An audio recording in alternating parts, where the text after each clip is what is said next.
السلام علیکم ورحمۃ اللہ وبرکاتہ نحمدہ ونصلی علی رسولہ الکریم اما بعد فاعوذ باللہ من الشیطان الرجیم بسم اللہ الرحمن الرحیم رب اشرح لی صدری ویسر لی امری واحلل عقدۃ من لسانی یفقہوا قولی ربنا زدنا علما اللہم فقہنا فی الدین وعلمنا تأویل رب یسر ولا تعسر وتمم بالخیر وبک نستعین اللہم انا نسألک علما نافعا وعملا متقبلا ورزقا حلالا طیبا واسعا اللہم انفعنا بما علمتنا وعلمنا ما ينفعنا وزدنا علما اللہم لا سهل الا ما جعلته سهلا وانت تجعل الحزن سهلا اذا شئت اللہم صلی وسلم علی نبینا و حبیبنا محمد وبارک وسلم آمین ثم آمین۔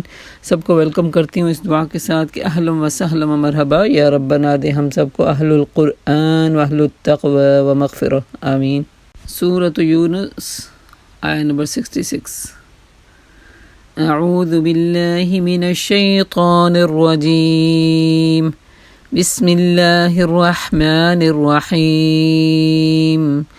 ألا إن لله من في السماوات ومن في الأرض وما يتبع الذين يدعون من دون الله شركاء إن يتبعون إلا الظن وإن هم إلا يخرصون۔ الا ان للہ من فی السماوات ومن فی الارض، اگر ہو آسمان کے بسنے والے ہو یا زمین کے سب اللہ کی مملوک ہیں۔ جو لوگ اللہ کے سوا کچھ اور خود ساختہ شریکوں کو پکار رہے ہیں وہ نرے وہم و گمان میں پڑے ہوئے ہیں اور محض قیاس رائیاں کرتے ہیں۔ وہ اللہ ہی ہے جس نے تمہارے لیے رات بنائی ہے، اس میں سکون حاصل کرو، اور دن کو روشن بنایا، اس میں نشانیاں ہیں ان لوگوں کے لیے جو کھلے کانوں سے پیغمبر کی بات کو سنتے ہیں۔ رات اور دن دیکھیں، دن میں انسان اسٹرگلنگ والے فیز میں ہوتا ہے، اور رات کو ہمارا جو سسٹم ہے اندر کا وہ بھی بائنڈ اپ ہوا ہوتا ہے، وہ آہستہ آہستہ آہستہ آہستہ دن کی شام ہوتی ہے نا، تو ہمارا سسٹم جو اللہ نے اندر رکھا ہوا ہے وہ بھی آہستہ آہستہ ایسے ڈاؤن ہو رہا ہوتا ہے۔ تو اس کی سننی چاہیے تاکہ رات کو ہم آرام کر سکیں۔ جب اس کو سنتے نہیں ہیں تو پھر اپنے سسٹم کے ساتھ ہم کھیل تماشا کر رہے ہوتے ہیں، پھر صحتیں بگڑنے لگتی ہیں۔ اللہ کی عبادت کے لیے جاگنا تو الحمدللہ اس میں میں سمجھتی ہوں کہ اللہ تعالیٰ مور میرا خیال انرجی ڈال دیتا ہے بندے کے اندر، کیونکہ وہ سسٹم اللہ کی عبادت میں محو ہو جاتا ہے۔ جب بلا وجہ دنیا کے لیے جاگتے ہیں ان راتوں میں تو پھر کیا ہوتا ہے، وہ سسٹم کے اگینسٹ ہم چل رہے ہوتے ہیں۔ جس نے وہ اپنی ہر چیز کو ایک کہتے ہیں نا آرام سکون کی ضرورت ہوتی ہے نا، اندر کے سسٹم کی بھی آرام سکون کی ضرورت تھی تاکہ وہ ریچارج کر سکے اپنے آپ کو۔ اور سبحان اللہ، رات کے اس نیند میں سائنس بتاتی ہے جب ہم سوتے ہیں تو ہمارا سارا سسٹم ریچارج ہو رہا ہوتا ہے، سارا سسٹم ریچارج ہو رہا ہوتا ہے، سارے جو ڈیڈ کیمیکلز ہیں وہ اندر سے مر رہے ہوتے ہیں، جو زندہ رہنے والے ہیں وہ سیلز ہیں وہ زیادہ مضبوط ہو رہے ہوتے ہیں، اور وہ انسان کے اندر ایک نئی انرجی پیدا ہو رہی ہوتی ہے۔ صبح اٹھتا ہے تو الحمدللہ، رات گئی تو بات گئی، سارا دن بھی اب تھکے ہوئے ہیں، رات کی نیند مل گئی، سبحان اللہ، جو مقدر میں تھی اللہ نے دے دی، تو صبح اٹھتے ہیں تو حشاش بشاش ہوتے ہیں۔ تو یہ اللہ تعالیٰ دن اور رات میں ہمارے لیے بہت ساری نشانیاں۔ قالوا اتخذ اللہ ولدا سبحانہ، لوگوں نے کہہ دیا نعوذ باللہ اللہ نے کسی کو بیٹا بنایا ہوا ہے۔ سبحان اللہ، اللہ تو پاک ہے، وہ بے نیاز ہے۔ آسمان اور زمین میں جو کچھ بھی ہے سب اس کی ملک میں ہے۔ تمہارے پاس اس قول کے لیے آخر ہے کیا دلیل؟ اگر تم اللہ کے متعلق وہ باتیں کہتے ہو جو تمہارے علم میں نہیں ہیں تو کیسی بڑی دلیل تھا تم اتقولون، یعنی کوشچن ہے، کیا تم اللہ کے بارے میں وہ باتیں کہتے ہو جس کے بارے میں تم جانتے نہیں ہو؟ اے محمد صلی اللہ علیہ وسلم ان سے کہیے جو لوگ اللہ پر جھوٹ باندھتے ہیں نا وہ ہرگز فلاح نہیں پا سکتے۔ دنیا کی چند روزہ زندگی میں مزے تو کر سکتے ہیں مگر فلاح نہیں پا سکتے، پھر ہماری طرف ان کو پلٹنا ہی پلٹنا ہے۔ پھر ہم اس کفر کے بدلے میں ان جس کا یہ ارتکاب کر رہے تھے ان کو سخت عذاب کا مزہ چکھانے والے ہیں۔ اللہ تعالیٰ سے ڈرنا چاہیے سب کو، انسانوں کو جو عقل شعور رکھتے ہیں نا۔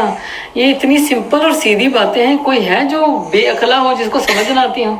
سبحان اللہ، میں کہتی ہوں کہ قرآن جب اپنی بولی بول رہا ہے نا، اپنی بولی، اس میں ہم تفسیر کی ایڈیشن نہ بھی دیں نا تو ڈائریکٹ دلوں تک جا رہا ہے، ڈائریکٹ حق اور باطل کو ڈیفائن کر رہا ہے۔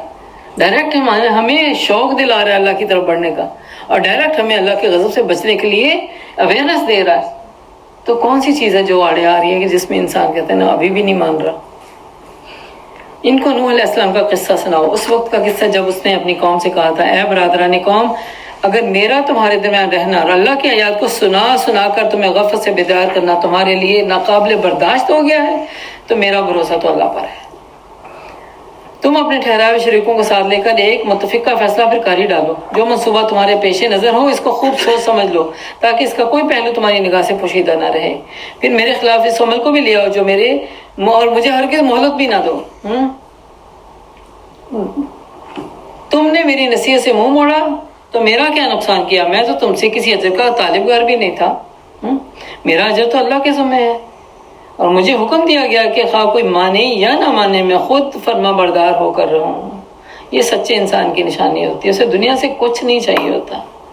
وہ اللہ کی خاطر اللہ کی دہائی دے دے کے لوگوں کو اللہ کے دین پہ جمع کرنے کی کوشش کر رہا ہوتا ہے. یہ دائی کی بہترین صفات ہونی چاہیے. دنیا پرستی اس کے اندر نہیں آنی چاہیے، دنیا کا لالچ بھی نہیں آنا چاہیے. وہ بے لوث ہو کے اللہ کا دین کی خدمت کرنے والا بن جائے. انہوں نے اسے جھٹلایا اور نتیجہ یہ ہوا کہ ہم نے اسے اور ان کے لوگوں کو اس کی ساتھ کشتی میں سوار کیا، بچا لیا اور ان کو زمین میں جانشین میں بنایا. وہی جو چاند لوگ نوح علیہ السلام کے پاس سیفلی ایمان کے ساتھ محفوظ کر لیے گئے تھے، وہی انہی کی اولاد میں سے آج ہم ہیں. اور سب لوگوں کو غرق کر دیا جنہوں نے ہماری آیات کو جھٹلایا تھا. برائی کو جب جڑ سے ختم نہ کیا جائے تو بڑائی ختم نہیں ہوتی. اللہ نے جڑ سے ختم کیا. بس دیکھ لو جنہیں متنبع کیا گیا تھا پھر بھی انہوں نے مان کر نہ دیا، ان کا انجام کیا ہوا. پھر نوح علیہ السلام کے بعد ہم نے مختلف پیغمبروں کو ان کی قوموں کی طرف بھیجا اور وہ ان کے پاس کھلی کھلی نشانیاں لے کر آئے، مگر جس چیز کو انہوں نے جھٹلایا دیا تھا اسے پھر بھی مان کے نہ دیا. اس طرح ہم حد سے گزرنے والوں کے دلوں پر ٹھپا لگا دیتے ہیں. سمجھ کے بھی نہ سمجھنا یہ سب سے بڑی ہلاکت ہے. انسان اس میں کیا کر رہا تھا کہ بات تو سمجھ آ گئی ہے لیکن چونکہ حالات ایسے نہیں ہیں، گھر والوں کے معاملات ایسے نہیں ہیں، تو عمل کرنے میں کہتا کہ ابھی وہ بات لاگو نہیں ہو سکتی. نعوذ باللہ. تو ایسے لوگوں پھر اللہ تعالیٰ کیا کہتے ہیں، ٹھپا پھر وہ اللہ کی طرف سے لگتا ہے. اللہ نعوذ باللہ قصوروار نہیں ہے، انسان خود قصوروار ہے. پھر اس کے بعد ہم نے موسیٰ اور ہارون علیہ السلام کو اپنی نشانیوں کے ساتھ فرعون اور اس کے سرداروں کی طرف بھیجا، مگر انہوں نے اپنی بڑائی کا گھمنڈ کیا اور وہ مجرم لوگ تھے. بس جب ہمارے پاس سے حق ان کے سامنے آیا تو انہوں نے یہ کہہ دیا یہ تو کھلا جادو ہے. یاد رکھیے موسیٰ علیہ السلام کا مشن اور نبی علیہ السلام کا مشن اور ان کی قوم کے جواب و سوال اور آپ صلی اللہ علیہ وسلم کے جو مشرکین مکہ ان کی عادات و اطوار بہت مماثلت ہے، سملرٹی ہے. موسیٰ علیہ السلام نے کہا کہ تم حق کو یہ کہتے ہو کہ جبکہ تمہارے پاس آ گیا کہ یہ جادو ہے، حالانکہ جادوگر تو کبھی فلاح نہیں پایا کرتے. جادوگر کبھی فلاح نہیں پایا کرتے. بلا یفلح الساحرون. جب کبھی ہو جائے نا یہ جب کہتے ہیں نا غلط نظر کا اثر آ گیا جسم پہ، انسان فیلتا ہے کہ میں اچھا پھلا تھا، پتہ نہیں میں اس محفل سے اٹھ کے آیا ہوں تو اتنا میں نکاحت میں کمزوری میں اور پتہ نہیں جسم میں ٹوٹ پھوٹ اچانک سے کیوں شروع ہو گئی ہے. تو ایسے میں پھر یہ رقیہ کی آیات جو اس میں آئیں گی میں آپ کو نومینیٹ کروں گی انشاءاللہ. سورۃ الفاتحہ بہترین رقیہ ہے، ٹھیک ہے. سورۃ الفاتحہ کے بعد پھر آیت الکرسی بہترین رقیہ ہے. اور اس کے بعد پھر یہ جو آیات آ رہی ہے نا کہ ولا یفلح الساحرون، بار بار کوئی ہمارے دل میں اگر خیال بھی ڈال دیتا ہے نا شیطان کے فلانے سے لگتا ہے کوئی جادو کر دیا، تو بار بار اپنے آپ کو تکرار کے ساتھ کہیں ولا یفلح الساحرون ولا یفلح الساحرون، کہ ساحر تو کبھی فلاح پا ہی نہیں سکتے. تو واقعی وہ کہتے ہیں نا وہ جو گندگی آپ کی طرف آ رہی ہوتی ہے نا وہ اس کلمے کی وجہ سے معاش ہو جاتی ہے اور وہ دور ہٹ جاتی ہے. سبحان اللہ. قالوا اجئتنا لتلفتنا عما وجدنا علیہ آباءنا. انہوں نے جواب دیا کیا تو اس لیے آیا کہ ہمیں اس طریقے سے پھیر دے جس میں ہم اپنے باپ دادا کو پایا تھا، اور زمین میں بڑائی تو تم دونوں کی قائم ہو، اور زمین میں پھر بڑائی تم دونوں کی قائم ہو جائے. یعنی تم ہمیں ہماری سلطنت سے ہٹانے آئے ہو تاکہ تم دونوں بڑے بن جاؤ. تمہاری بات تو ہم ماننے والے نہیں. ابو جہل اور ابو لہب کا بھی یہی اندیشہ تھا نبی پاک سے ان کے بارے میں کہ یہ شاید اپنی ہماری سرداری کو ختم کر کے خود سردار بننا چاہتے ہیں. اور موسیٰ علیہ السلام کے اوپر فرعون کا بھی یہ اندیشہ تھا کہ شاید یہ میری سیٹ پہ خود آ کے بیٹھنا چاہتے ہیں دونوں بھائی. جبکہ اللہ کے بندے جو ہوتے ہیں وہ ان کو دنیا کا کوئی لالچ نہیں ہوتا. فرعون نے اپنے آدمی سے کہا ہر ماہر فن جادوگر کو میرے پاس حاضر کرو. جب جادوگر آ گئے تو موسیٰ علیہ السلام نے ان سے کہا جو کچھ تمہیں پھینکنا ہے پھینکو. پھر جب انہوں نے اپنے انچر پھینک دیے تو موسیٰ علیہ السلام نے کہا یہ جو کچھ تم نے پھینکا یہ ہے جادو. اب یاد رکھو, سب کو یہ اعلان کر کے کہا اب یہ جادو ہے, واقعی یہ جادو ہے. تو مجھے جادوگر کہتے ہو, یہ میرا کام جادو نہیں, یہ جادو ہے. اب اللہ ابھی اسے باطل کیا دیتا ہے کہ میرے پاس جو ہے وہ اللہ کے حکم سے ہے, اور مفسدوں کے کام کو اللہ سدھرنے کبھی نہیں دیتا. اللہ اپنے فرمانوں سے حق کو حق کر دکھاتا ہے, اور خواہ وہ مجرموں کو کتنا ہی ناگوار کیوں نہ گزرا ہے. پھر دیکھو موسیٰ علیہ السلام کو اس کی قوم میں سے چند نوجوانوں کے سوا کسی نے نہیں ماننا. یہ ہمیشہ ہوتا ہے. نئی دین کی اسٹرینتھ کو ینگ پیپل جو ہے نا وہ جلدی ایکسیپٹ کرتے ہیں. ان کے پاس نہ تو رسم و رواج کی ریتوں کا مضبوط قلعہ ہوتا ہے جس کو وہ توڑنا بہت مشکل ہو. بڑے بزرگوں کے پاس وہ قلعہ بہت بڑا مضبوط ہوتا ہے. اماں ابا کرتے رہتے, ہم بھی نسلوں سے کرتے آ رہے ہیں. آج میرا بچہ 18 کا نہیں ہوا تو کہتا کہ ابا یہ غلط ہے, یہ ختم غلط ہے, یہ قرآن خوانی غلط ہے. تو وہ کہتے ہیں کہ نہیں, اگر چھوڑ دیا تو میرے تو بڑے مجھے کوسیں گے کہ میں نے تو اپنے ابا اجداد کا طریقہ چھوڑ دیا. اور بچوں کو تو پرواہ بھی نہیں ہوتی. نئی اسٹرینتھ میں نیا خون, نیا جوش, نیا ولولہ ہوتا ہے نا, ان کو یہ پچھلی رسم و رواج کی کوئی بیریئرز نہیں سامنے آتے جس کی وجہ سے وہ کہیں کہ نہیں یہ ہو جائے گا تو وہ ہو جائے گا. تو ینگ پیپل نے, یہاں پہ بھی ینگ پیپل ہیں, اور ہم دیکھتے ہیں نبی پاک کے دور میں بھی ینگ پیپل تھے. سیدنا علی انتہائی ینگ تھے, اور اس طرح عمار بن یاسر ینگ تھے, زید بن حارث ینگ تھے, بالکل ینگ تھے. اور جو بڑے بڑے تھے جن پہ توقعات تھیں کہ وہ مان جائیں گے, وہ پہلے مانیں گے, وہ دور رہے.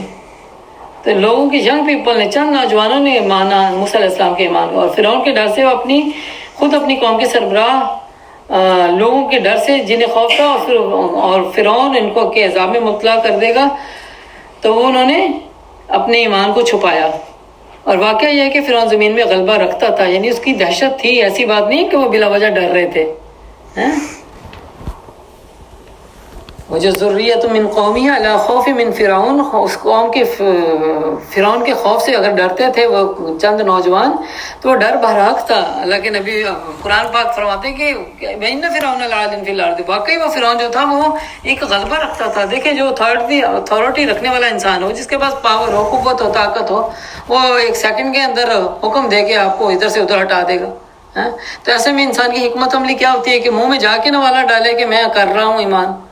اس میں ہوتا ہے کہ انسان اپنے ایمان کو چھپا کے سیپریٹ ہو کے عبادت کرے, اللہ کو راضی کرے, ان کو پتہ بھی نہ چلنے دے. تو یہ نوجوانوں کی حکمت عملی تھی. وَإِنَّهُ لَمِنَ الْمُسْرِفِينَ, اور جبکہ ان لوگوں میں سے تھا جو کہ حد پہ بھی آ کے نہیں رکتے. موسیٰ نے اپنی قوم سے کہا ہے لوگوں, اگر تم واقعی اللہ پر ایمان رکھتے ہو تو اس پر بھروسہ کرو اور مسلمان رہو. انہوں نے جواب دیا ہم نے اللہ پر بھروسہ کیا. اے ہمارے رب, ہمیں ظالم لوگوں کے لیے فتنہ مت بنانا.